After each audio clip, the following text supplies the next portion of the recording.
Russia నుంచి చమురు కొనుగోలు చేస్తున్న కారణంగా భారత్పై ట్రంప్ విధించిన భారీ సుంకాలపై పుతిన్ తీవ్రంగా స్పందించారు. ట్రంప్ విధానాలను తీవ్రంగా ఖండించారు. బయట దేశాల ఒత్తిడికి భారత్ తలొగ్గకూడదని చెప్పారు. మాస్కోతో ఇంధన వాణిజ్యాన్ని తగ్గించుకోవాలని ఇతర దేశాలపై ట్రంప్ చేస్తున్న ఒత్తిడిని పుతిన్ తప్పుబట్టారు. ఈ చర్య కారణంగా వాషింగ్టన్కి ఎదురుదెబ్బ తగులుతుందని హెచ్చరించారు. రష్యా వాణిజ్య భాగస్వాములపై అధిక సుంకాలు విధిస్తే అది ప్రపంచంలోని ఇంధన ధరలపై ప్రభావం పడుతుందన్నారు. యుఎస్ ఫెడరల్ రిజర్వ్ వడ్డీ రేట్లను ఎక్కువగా పెంచేలా చేస్తుందని, దాంతో అగ్రరాజ్య ఆర్థిక వ్యవస్థ నెమ్మదిస్తుందని హెచ్చరించారు. డిసెంబర్లో భారత్లో పర్యటించనున్న విషయాన్ని పుతిన్ వెల్లడించారు. ప్రధాని మోదీతో తనకు మంచి స్నేహబంధం ఉందని, భారతీయ నాగరికత అంటే తమకు ఎంతో గౌరవమని పుతిన్ అన్నాడు. అలాగే భారతీయ ఉత్పత్తులను రష్యా కొంటుందని పుతిన్ హామీ ఇచ్చారు.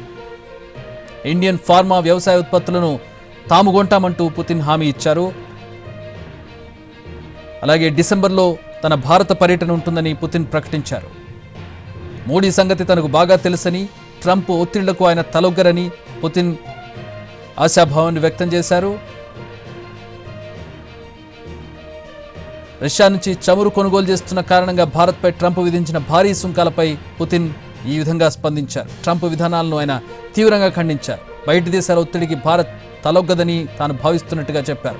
మాస్కోతో ఇంధన వాణిజ్యాన్ని తగ్గించుకోవాలని ఇతర దేశాలపై ట్రంప్ చేస్తున్న ఒత్తిడిని పుతిన్ తప్పుబట్టారు. ఈ చర్య కారణంగా వాషింగ్టన్కి ఎదురుదెబ్బ తగులుతుందని హెచ్చరించారు.